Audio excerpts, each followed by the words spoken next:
And the cynicism in this entire situation is something that is glaringly clear from outside of this Western narrative bubble.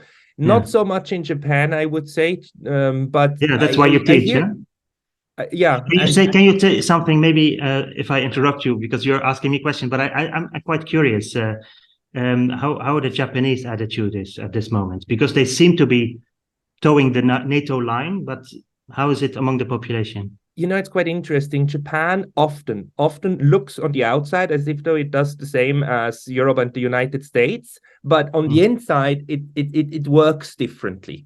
So the Japan doesn't send weapons because they actually have a policy about that, but they still have this pacifist clause in their constitution, and they didn't send weapons. They send supplies to Ukraine, non-lethal supplies. So I'm quite glad that when the Japanese use the word aid, it doesn't mean lethal aid, which is this horrible this Orwellian term for weapons and for things that kill, but they do send supplies. So I am not exactly sure what it is, but civilian, basically humanitarian aid. Humanitarian aid. They of course sanctioned Russia on a political level, and then on a directly, the way that the war is reported in Japan, from how I perceive it, it's a bit more factual in the sense that the TV reports what happened, and then the moralism is often left away. So not all of this, and we must defeat Russia. So I haven't heard that, and I don't hear it in the people, and a lot of people in Japan don't really understand the war in sense of like, why does it happen? But that Russia is bad. Again, like but the again, image there is it's bad. like we already talked about it. I think why it's also Japan. It's maybe even it's not weirder, but it's equally weird that Japan is going along, at least on a political level, with the with the support for NATO. Let's say, not, I mean, in a way that that they behave just like Germany. They behave so much still like an occupied country. Well, they are. They are, in a sense. Yeah. I mean, that's the thing. I mean, Germany and Japan both are the American occupation never really ended.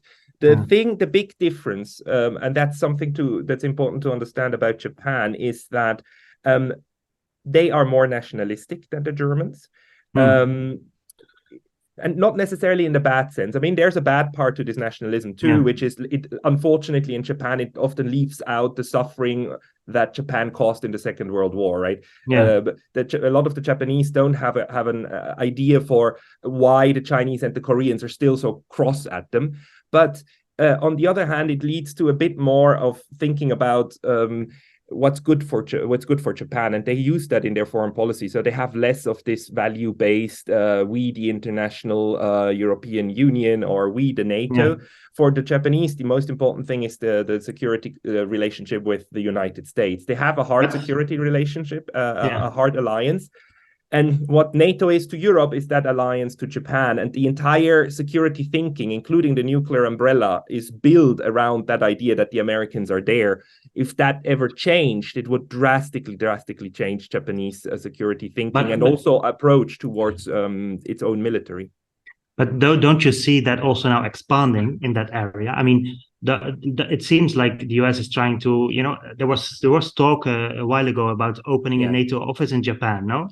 They want to do that. They want to do that. And I think the current LDP government in Japan, the ruling party that has been ruling Japan for like nearly 65 years or so, they are in favor of building more of these alliance structures, especially with NATO. I think France is not very happy with it. And inside the European NATO, there's a lot of people who actually don't agree with expanding NATO into the Pacific.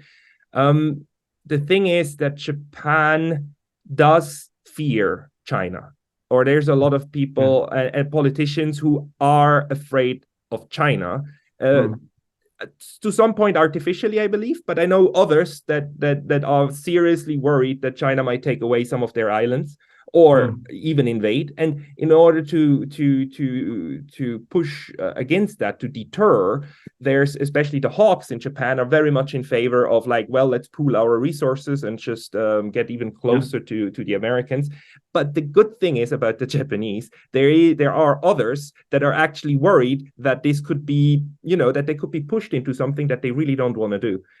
So that discussion is happening inside Japan. Luckily, not so much like public discussion in news media, etc., or not. Not so much, but in the security circles, in academics, and in the people who directly work with politicians. In the news, it's relatively clear that the United States are the good guys.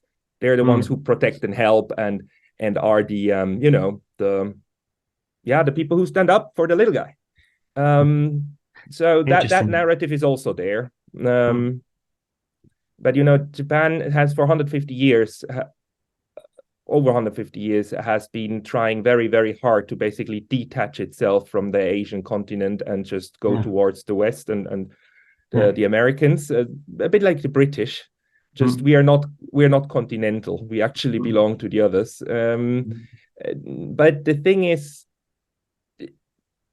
my point is that dying for Taipei is not a slogan with which the Japanese population would go and run. So the nationalist element inside Japan, in a good sense, would, in my view, it's restraining somehow that from happening. And America and so on doesn't have any control over political decision making inside Japan. That is closed off. They have control in the sense of pushing, but not as in Ukraine, where they can just change a government and then pick their own people, and then basically Mr. Biden runs the show to the point where he can replace the inspector general who's like looking at his son, right? That couldn't happen in Japan because that kind of influence is not there. Maybe one more thing about Japan before we, I think, can go back to Europe, is that wasn't there recently also the commemoration of Hiroshima and Nagasaki bombing? Like there was, so, and even in the reporting of that, like I saw some news interviews, and like I would sort of expect, or you would normally expect, some sort of real sort of grief and sort of bad feelings about the US in that sense, because even though people say, which is controversial, that it ended the war there, it's still a war, an extreme war crime. Also the bombings of Tokyo and those kind of things. But they don't seem to have those those feelings then in Japan. No, to a large part not. The only ones who have those feelings are on the extreme right, I would say. Because the problem there is that Hiroshima and Nagasaki, they were extreme war crimes. Absolutely, as well as the carpet bombing of Tokyo with these fire bombs that killed 100,000 people in one single night. The poorest quarters, by the way, that were attacked. Absolute war crime. But the grief about this was nourished by the very political right, whereas then in the 60s and 70s, the left and especially the young generation was of the opinion that Japan needs to come to grips with its own war guilt. So they were doing what I said that Germany did even more, right? They said we were the ones responsible for this, and we then suffered the consequences of our own warmongering abroad. And then the narrative that kind of formed is war in general is bad, which I'm very, very happy about.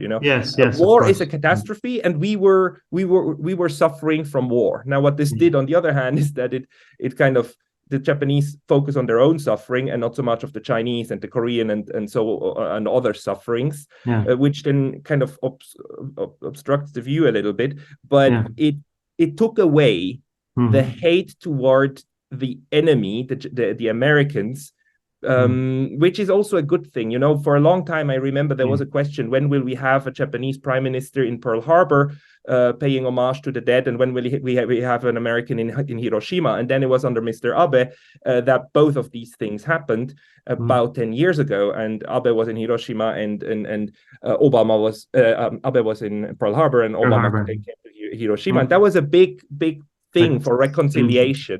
And that reconciliation deal and the reconciliation narrative, that is holding at the moment. And people, it's not a bad thing. It's not a bad thing. Of course, absolutely.